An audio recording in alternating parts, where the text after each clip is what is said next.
Adalah kesempatan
Tuhan, ajarlah kami mengenai segala isi hati Tuhan, agar kami boleh menjadi anak-anak Tuhan yang lebih cerdik daripada orang-orang dunia ini.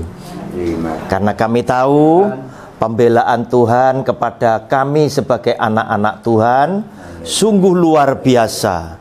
Namun kenyataan di dalam hidup ini, seperti yang kau sabdakan sendiri, bahwa ternyata orang dunia lebih cerdik daripada anak-anak terang. Mengapa hal ini bisa terjadi? Oleh karena seringnya kami sebagai anak-anak-Mu salah menafsirkan setiap perintah firman-Mu. Oleh karena itu, biarlah di hari yang indah ini kami boleh menangkap isi hati Tuhan dan menjadi anak Tuhan yang akan lebih berhasil seperti yang Tuhan mau. Di dalam nama Tuhan Yesus kami percaya dan sudah berdoa. Haleluya. Amin. Bapak Ibu, pembelaan Tuhan kepada kita sebagai anak-anaknya itu sesungguhnya jelas luar biasa. Ya, sangat luar biasa. Cucunya orang lain masih golek kerjaan, cucunya Bu Astro dicepai pekerjaan. Milih barang sing elek, gitu. Malah dikei barang sing apik, Bu Audrey. Padahal maunya milih yang lemari yang besi supaya iso nyumbari rayap tadi. Ayo emplok neh iki ya. Kerokotono iki ki atos iki kan begitu ya. Malah dikasihi sak kebeke rumah. Demikian pula Bapak Ibu, hati-hati ya. Satu pelajaran yang bagus. Anak Tuhan yang salah itu tetap harus bayar. Ya, tadi yang diceritakan, wong wis jelas apik-apik diplitur malah dicet ya. Wes balekno ya. Tetap harus bayar. Itu adalah satu didikan yang baik. Karena apa? Tuhan juga lakukan hal yang serupa. Daud salah, Daud bayar. Kita salah, kita ya tetap harus bayar. Tidak boleh kita berdoa, Tuhan jauhkan kami dari semua. Tidak boleh. Tetap bayar, tetapi kita mesti ngomong seperti Daud.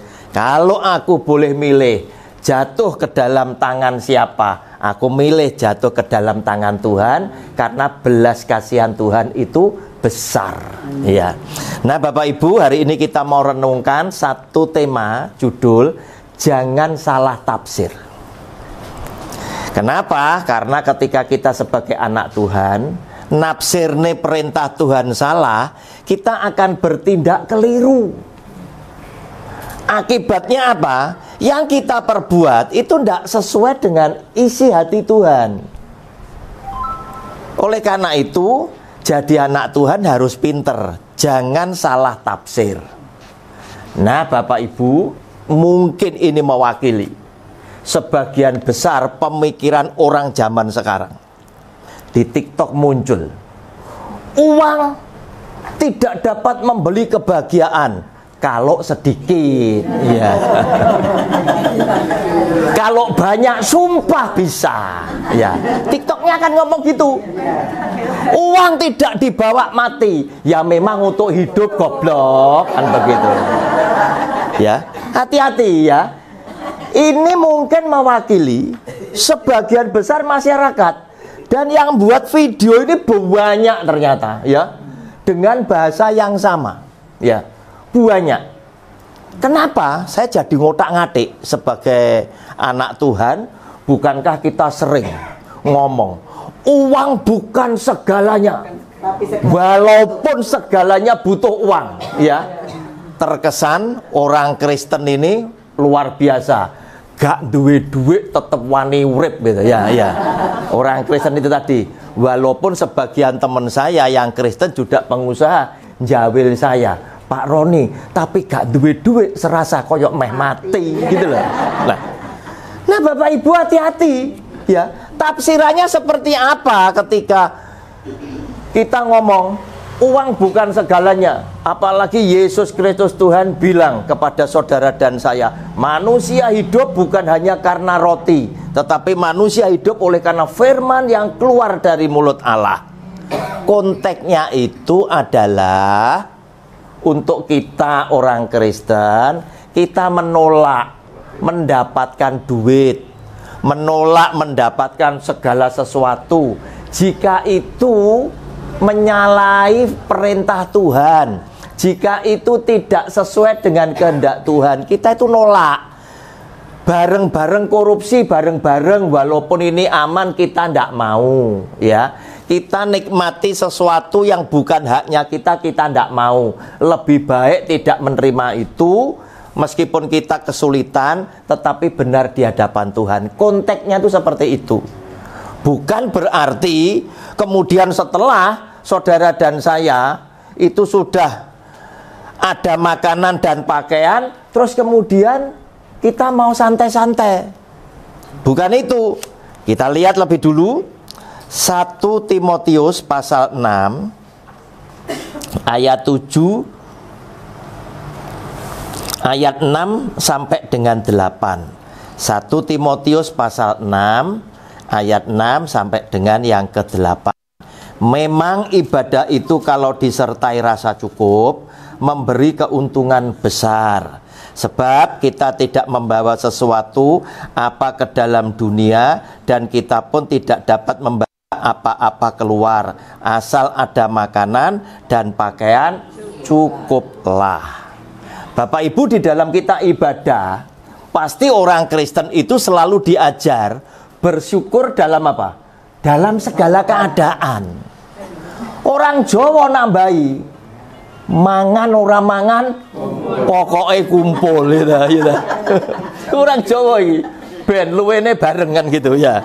Nah saudara, kita memang diajar untuk bersyukur dalam segala keadaan, tapi bukan berarti setelah kita mencapai cukup itu tadi, asal ada makanan dan pakaian cukuplah, kemudian kita itu boleh tanpa mengembangkan talenta yang Tuhan sudah berikan. Nah, di sini disebutkan, sebab kita tidak membawa sesuatu apa ke dalam dunia, dan kita pun tidak dapat membawa apa-apa keluar. Nah, orang Jawa kan mesti nambahi juga, gitu. Bondo ra digawa mati. Nah, TikToknya ngomong apa? Memang untuk hidup, goblok, kan begitu, ya. Ya. Artinya apa? Orang-orang zaman sekarang lebih realistis. Mereka itu berpikir, nek duitnya akeh, ya, hidup di dunia lebih iso ngatasi masalah. Lah orang Kristen Jangan bertindak sebagai orang yang malas, yang delik nongone firman Tuhan. Asal ada makanan dan pakaian cukuplah. Anda diberi karunia, Anda diberi talenta. Saatnya talenta itu dipertanggungjawabkan kepada Tuhan sebagai pemberi. Supaya apa? Lewat talenta yang Anda dan saya punya, Anda bisa berbuah banyak dan memberi kemuliaan buat sang pemberi. Masih ingat Tuhan ngasih talenta, ya toh? Minimal dikasih 1. Ada yang dikasih 1, ada yang dikasih 2, ada yang dikasih 5. Terakhir Tuhan yang memberikan talenta kan ngajak totalan. Ayo mana? Yang 5 ngomong, Tuhan jadi 10. Wah, kamu hamba yang baik. Yang 2 jadi 4. Kamu hamba yang baik. Yang 1 ngomong, iki tak simpen ya Tuhan, tak bungkus pancet dadi sitok. Kamu adalah hamba yang jahat. Saudara, hati-hati. Kita tidak diizinkan bermalas-malasan. Kaya tetap boleh, duit akeh tetap boleh. Supaya apa? Saudara, yang pertama, tidak jadi beban orang lain. Yang kedua, bisa membahagiakan orang lain. Besok nek mati dikenang karena Anda sudah jadi berkat. Pada pujiannya tadi, ya, sudah jadi berkat. Jadi kalau situ sudah pulang ke surga, orang tetap mengingat perbuatan baik Anda sudah jadi berkat. Bukan begitu budal ke sana, di utangnya orang dibayar, susu mati. Ya, bukan ke sana, ya. Hati-hati Bapak Ibu ya. Jangan salah tafsir. Begitu saudara salah tafsir, jadi masalah, ya toh. Memang uang tidak bisa membeli kebahagiaan kalau sedikit, ya. Tapi kalau banyak, sumpah bisa, katanya begitu. Nah, saudara yang dikasih oleh Tuhan, oleh karena itu, ayo kita jangan merasa zona nyaman ini adalah sesuatu yang Anda mesti pertahankan. Terkadang orang tuh harus digoyang, ya, keluar dari zona nyaman untuk meraih sesuatu yang lebih besar. Contoh, ya, contoh Abraham di Ur Kasdim itu dia sudah jadi orang kaya. Begitu dapat panggilan dari Tuhan, Abraham, tinggalkan negeri nenek moyangmu, nanti menuju kepada negeri yang akan kutunjukkan. Dia belum pernah tahu negeri itu seperti apa. Karena cintanya kepada Tuhan, percayanya dia kepada Tuhan, ditinggalkan kemapanan itu, ngikuti apa yang diperintahkan oleh Tuhan. Sehingga apa? Tuhan mulai apa? Mulai percaya bahwa Abraham itu sayang sama dia. Dia mulai apa itu? Senang sama Abraham. Di dalam kehidupan, ketika dia bersama Lot, semakin diberkati. Hewan piaraan Lot juga semakin banyak, Abraham semakin banyak, budaknya juga semakin banyak. Padang rumput gembalaan tidak cukup. Gembala Abraham sama gembala Lot gegeran soal rumput. Yang dilakukan Abraham apa? Dia kembali. Zona nyaman ini bukan sesuatu yang dia pertahankan. Lot dipanggil, Lot, kita tuh kerabat. Jangan sampai karena gembalamu dan gembalaku gegeran, terus nanti merembet, kamu ambil aku gegeran. Jangan. Artinya apa? Abraham mengajarkan kepada saudara dan saya bahwa kesatuan persatuan itu penting, gitu loh. Kita boleh berpisah, tapi bukan berpisahnya itu gara-gara gegeran, begitu loh. Tetapi untuk mencari sesuatu yang lebih baik. Abraham kan yang lebih berhak, wong Abraham itu dapuknya itu sebagai om. Sedangkan Lot itu keponaan yang ikut kepada rombongan Abraham. Berarti Abraham punya hak untuk memilih, menentukan nasibnya lebih dulu. Namun apa yang dilakukan oleh Abraham? Abraham ngomong sama Lot, Lot, kamu lihat negeri ini kan terbuka. Silahkan kamu milih lebih dulu. Kalau kamu ke kiri, aku ke kanan. Kalau kamu ke kanan, aku ke kiri. Dengan arti kata lain, Abraham ingin ngomong sama Lot, sing apik menurut kamu pilihan dhisik, aku sisanya. Ini Abraham. Nah, Bapak Ibu, Apa yang dilakukan oleh Lot? Lot milih daerah yang bagus, yaitu di daerah Sodom dan Gomora. Kenapa? Karena rumputnya itu tebel-tebel, hijau, airnya itu berbual-bual. Sehingga menurut pandangan Lot, daerah itu pasti memberikan janji yang luar biasa. Lot masuk ke Sodom dan Gomora. Tetapi apa yang ada di dalam batin Abraham? Walaupun aku terima yang sisanya, walaupun tempat yang tersisa itu ada tempat yang tandus, tetapi jika Tuhan tetap menyertai aku, di tempat di mana aku tinggal itu akan hujan berkat. Nah, oleh karena itu saudara hati-hati. Jangan Anda terbuat dengan zona nyaman sekarang. Kalau ada sesuatu yang memungkinkan Anda bisa bertumbuh berkembang lebih, Anda harus jalan ke sana. Sebab kenapa? Yesus Kristus Tuhan pun itu memuji loh orang dunia itu.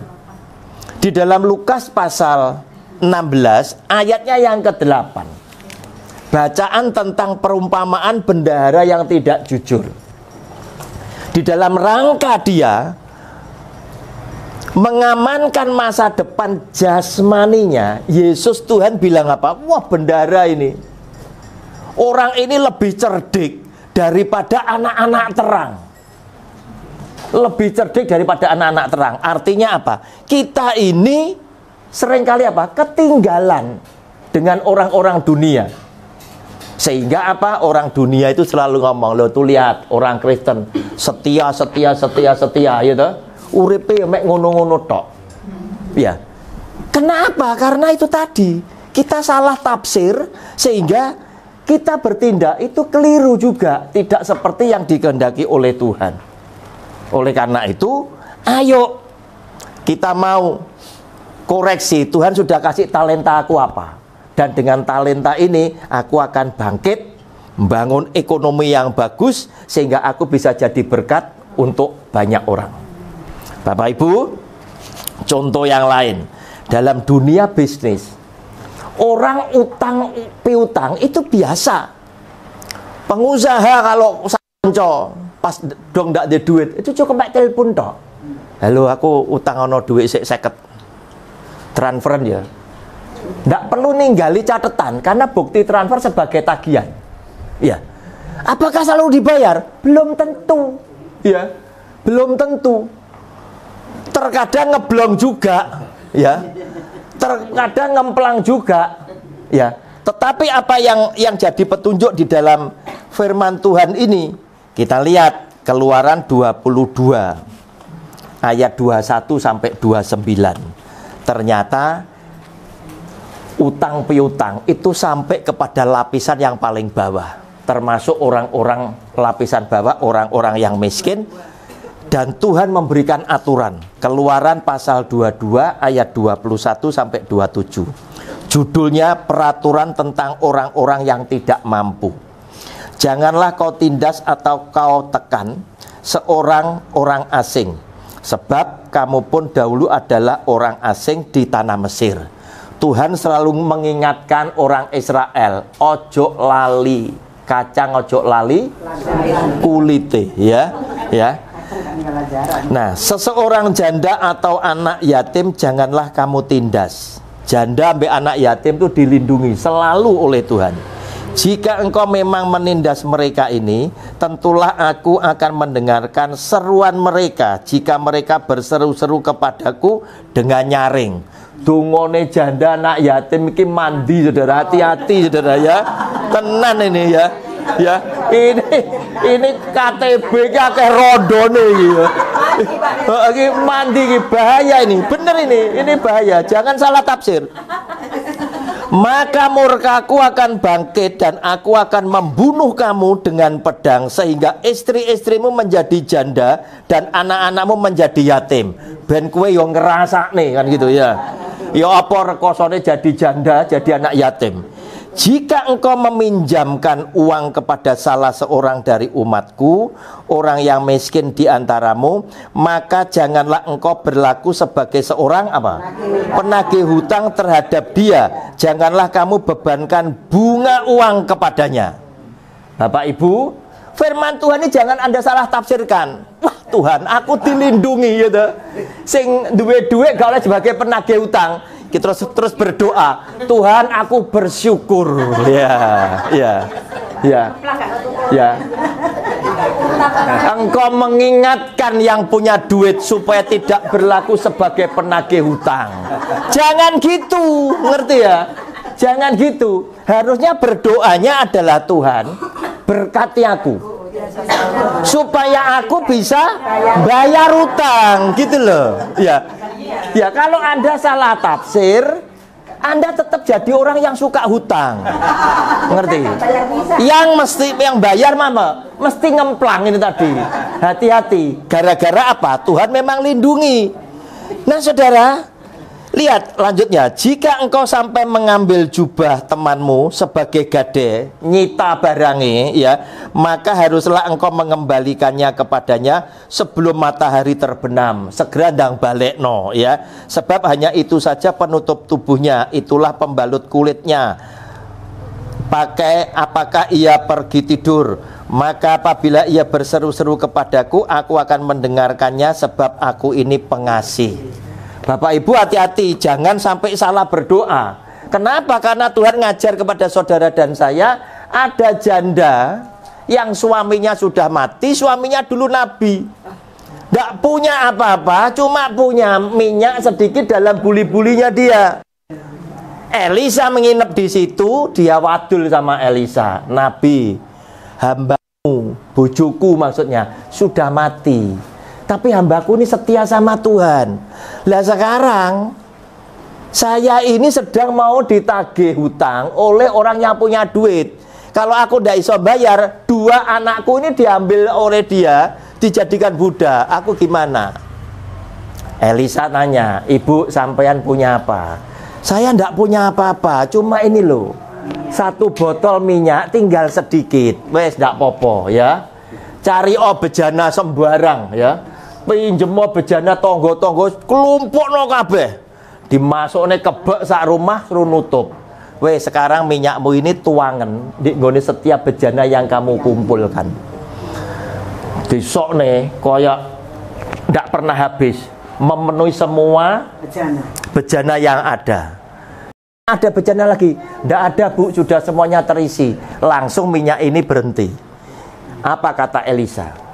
Jual ini, bayar utangmu, ya. Berarti Elisa juga kepengen ngasih tahu apa? Nek utang kudu bayar, ya. Ora oleh ngemplang, ya. Utang kudu bayar. Hiduplah dari sisanya ini. Ini turah ini, lebih. Hiduplah dari sisanya. Nah, oleh karena itu, hati-hati Bapak Ibu, jangan salah tafsir. Terus berdoanya itu, Tuhan lepaskan kami dari penagih hutang. Terus esok disaksikan ngone persekutuan. Saya punya tak puji Tuhan ora ditagih loh lah ini. Malah salah, ya. Ya, jemaat kabeh muni amin. Wah, bakal sing amin bakal golek utangan ini ya. Hati-hati Bapak Ibu, jangan salah tafsir ya, tidak boleh ya. Nah, saudara yang dikasih oleh Tuhan, demikian pula Bapak Ibu ya. Ada ayat firman Tuhan, orang kaya sukar masuk ke dalam kerajaan surga. Terus Anda jangan bilang, puji Tuhan aku miskin. Wah, keliru. Keliru, bukan berarti orang miskin gampang masuk, bukan. Belum tentu. Terus saudara bersyukur, puji Tuhan selamat ya aku gak sugih. Nah, salah. Sugih itu kabeh ya kepengen sugih karena apa? Uang tidak bisa membeli kebahagiaan kalau sedikit. Ya, kalau banyak sumpah bisa. Ya, ya sumpah bisa, kan gitu. Ya, ya. Saudara masih ingat enggak? Kadang diseneni sama temene. Kue tak WA ra bales-bales. Jawabannya apa? Paketane entek. Nah. Gara-gara apa? uangnya sedikit, gitu loh. Nggak banyak, coba banyak. Bukan beli paketan abonemen, kan itu gitu ya. Nah, saudara yang dikasih oleh Tuhan, orang kaya sukar masuk ke dalam kerajaan surga itu karena apa? Ini ditujukan kepada orang-orang kaya tertentu yang hanya memakai berkat itu tadi untuk dirinya sendiri tanpa pernah peduli dengan kehidupan kesengsaraan orang di sekelilingnya yang miskin. Khususnya yang lapar, yang haus, yang telanjang, yang jadi orang asing, yang ada di penjara, yang sakit, itu terlupakan oleh mereka. Sehingga apa? Yesus Kristus Tuhan harus bilang, orang kaya sukar masuk ke dalam kerajaan surga. Nah, saudara yang dikasih oleh Tuhan, kita lihat Mazmur 49. Orang jadi kaya itu aja dinasehati loh sama Tuhan itu. 49 ayat 17 dan 18.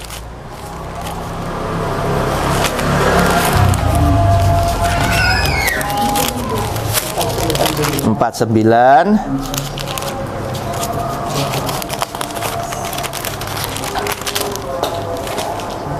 17 dan 18.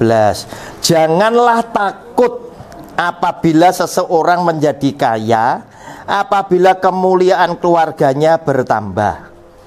Sebab pada waktu matinya semuanya itu tidak akan dibawanya serta kemuliaannya tidak akan turun mengikuti dia. Bapak Ibu, ayat 17 perhatikan dulu. Janganlah takut apabila seseorang menjadi kaya, apabila kemuliaan keluarganya bertambah. Ternyata orang dijadikan kaya itu ada yang takut loh. Takut apa? Takut diutangi, ngerti ya? Tenan saudara. Sehingga tampilnya pancet tampil melarat, ya. Takut diutangi macak kiri, ya. Padahal Tuhan bilang, enggak usah takut. Kalau kemuliaan keluarganya semakin bertambah, ya, Anda hanya cukup perlu apa? Tetap hidup rendah hati, enggak sombong, ya. Tetapi Anda juga adalah orang yang mau peduli bahwa berkat yang aku terima mungkin itu bisa saja Tuhan berkati karena apa? Doa seseorang yang Anda sudah tabur benih kebaikan. Khususnya apa? Janda-janda ya. Yang doanya sering didengar Tuhan itu. Janda-janda dimasukkan di dalam firman Tuhan, dinasihatkan. Kalau kamu mengadakan pesta, jamuan makan, jangan undang sahabat-sahabatmu yang kaya-kaya, tapi undang janda, anak yatim, orang cacat. Karena apa? Mereka tidak bisa membalas apa-apa. Tetapi apa? Mereka berdoa kepada Tuhan dan Tuhan yang membalas. Medeni janda-janda ini. Betul Bapak Ibu. Betul Bapak Ibu. Gawat. Ayat ke-18. Sebab pada waktu matinya semuanya itu tidak akan dibawanya serta. Podo omongane wong Jawa. Wong mati donya ora digawa ya ta.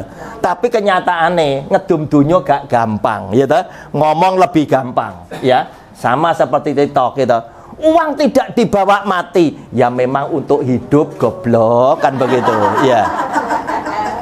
Nah saudara yang dikasih oleh Tuhan, sebab pada waktu matinya semuanya itu tidak akan dibawanya serta. Ini menasihatkan kepada saudara dan saya, sebetulnya kita tidak perlu terlalu sayang dengan harta benda yang kita punya. Kalau kita mendapatkan sasaran yang tepat untuk kita tolong. Mengapa? Karena Yesus Kristus Tuhan bilang, taruhlah hartamu di surga, jangan di bumi. Sebab di mana hartamu berada, hatimu berada di sana. Kalau saudara sudah biasa naruh harta di sana, hatinya di mana? Di sana, di surga. Kenapa? Karena besok kita bukan hidup lagi di dunia ini tadi, kita hidup di surga. Sehingga harta kita yang kita taruh di surga tadi akan boleh mendatangkan kemuliaan buat kita ketika Tuhan memberkati kita dengan mahkota kehidupan. Oleh karena itu, bagaimana sekarang caranya kita menyimpan harta di surga? Yaitu kembali kepada sabda Kristus yang ada di dalam Matius 25 31 sampai 46. Ketika dia bilang, Ketika aku lapar, kamu kasih aku makan. Ketika aku haus, kamu kasih aku minum. Ketika aku telanjang, kamu kasih aku pakaian. Ketika aku jadi orang asing, ketika aku sakit, itu tadi. Sebab apa yang kamu lakukan terhadap salah seorang saudaraku yang paling hina, itu berarti kamu sudah lakukan untuk aku, hanya huruf besar. Bapak Ibu, jangan salah tafsir. Fahami benar-benar firman Tuhan dan jadilah anak terang yang lebih hebat daripada orang-orang dunia. Sebab kita dipanggil dengan maksud dan tujuan Anda dan saya harus berbuah, harus hidup berarti untuk Tuhan dan untuk sesama. Sehingga besok kalau saudara sudah tidak ada, orang akan mengenang bahwa Anda adalah orang benar yang saat ini sudah bersama dengan Tuhan. Tuhan Yesus sudah memberkati kita semuanya. Amin. Beri kemuliaan buat nama Tuhan. Puji Tuhan, Bapak Ibu, mengerti firman Tuhan yang sudah kita terima? Mengerti? Dilakono enggak? Hah? Mengerti boten? Aja dibaleni nggih. Aja dibaleni nggih. Kita takut sama firman Tuhan. Aja takut karo menungso. Karena yang memberkati dan memberi hidup kita, memberi sehat kita itu Tuhan. Kalau manusia hanya bisa membunuh tubuh, tetapi kalau Tuhan itu double, membunuh tubuh yang membunuh jiwa. Itu Tuhan, saudara. Oleh sebab itu, kalau kita masih dikasih kesempatan, ayo kita nurut aturan itu. Nurut aturan Tuhan. Lakok no firman Tuhan. Ya. Kalau kamu pengen umur panjang, kamu pengen sehat, kamu pengen diberkati Tuhan, lakukan firman Tuhan. Lakokno firman Tuhan. Wis temenan iki. Aja mek teori tok. Praktek itu yang penting, saudara. Karena semuanya ini akan kita tinggal. Kita ini akan mati. Ayo kita ini sungguh-sungguh serius karo Tuhan. Ini sudah hidup di akhir zaman, Bapak Ibu. Zaman akhir. Ya. Tadi sebelum dimulai Pak Roni cerita, tanah yang ada di sekitar kita ini semua diklaim punyanya Pertamina. Mulai di Pongo, mulai Wonokitri, mulai Ciputrawon, sampai teko Darmo Hill. Kabeh tanah Pertamina. Lho terus sing sama nggone sing saiki iki lho.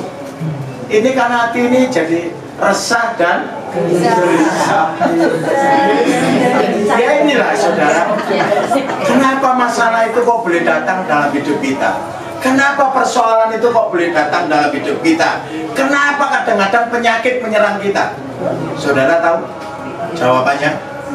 Saudara, ada dua tanaman. Ini saya beritahu ya, ada dua tanaman.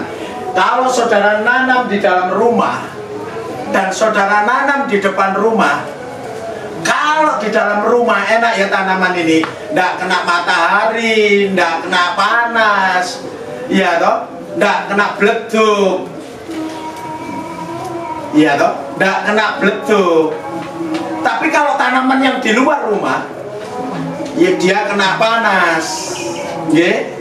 Dia kena hujan, dia kena debu, macam-macam, saudara. Yang jadi pertanyaan sekarang, kalau masa pertumbuhannya sehat mana? Kenapa? Kenapa kok kena matahari? Kenapa kok kena matahari? Sehat di dalam atau sehat di luar? Nah, itu saudara. Jadi kalau saudara ada masalah seperti tanaman yang di luar rumah, kena panas, kena debu, kena sinar matahari, ya toh, yang di dalam nyaman toh, nggak kena matahari kayaknya, tapi nggak ada pertumbuhan. Itu persoalan itu membawa pertumbuhan dalam hidupmu, imanmu, kepercayaanmu kepada Tuhan. Lek ono masalah ojo ngresu. Wow. Ono sakit penyakit ojo ngres. Tuhan, aku iku wis setia lho. Kok ono masalah, aku wis melayani. Kok ono masalah, aku wis setia. Aku wis berkorban. Kok ono penyakit sing nempel nang awakku. Saudara kan nggak tahu rencana Tuhan toh. Yang tahu itu yang punya rencana. Itu kita ini tinggal wayangi Tuhan, tinggal nurut karo lek saudara nurut karo dalam, saudara selamat yang ngene dunya, selamat yang akhirat.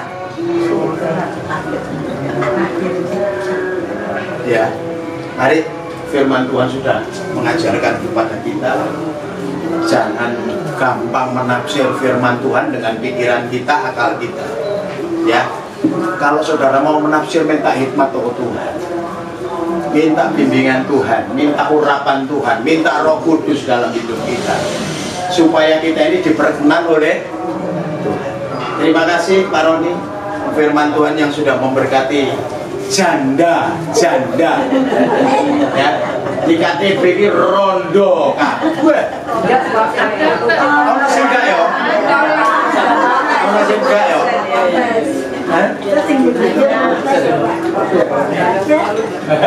Ono dudoe yo, ono dudoe.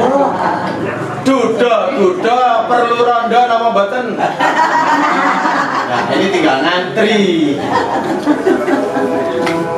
Ya, seleksi berjalan. Mata melirik, seleksi berjalan. Hati ya, hati-hati. Nurut karo agemane itu. Ojo nurut pikiran karo hatinya kita. Saudara kalau nurut pikiran karo hati, saudara kesasar. Nggak ketemu stasiun Tuhan. Ya, hati-hati ya. Hati-hati, ayo supaya kita ini selamat bersama-sama. Tadi yang dikatakan Bu Yuli, aku nyanyi apa mau? Terakhirnya Bu Yuli ngomong, aku itu dosa tok loh. Ya lah wis dosa aja dibaleni. Sudah tahu dosa ya aja dilakoni gitu. Itu jenenge nurut firman Tuhan. Lek wis dosa ya aja dikerjakno, hindari, jauhi, supaya hidup kita berkenan karo Tuhan. Menjadi pelayan-pelayan yang baik, menjadi jemaat-jemaat yang baik, menjadi pengkhotbah yang baik. Itu maksud dan rencana Tuhan dalam hidup kita. Makanya kita dikasih proses. Lek kaya kembang kena panasan aja ngresula ya. Kena angin aja ngresula. Kena bleduk ya gak apa-apa, tapi itu membawa pertumbuhan. Tuhan Yesus memberkati.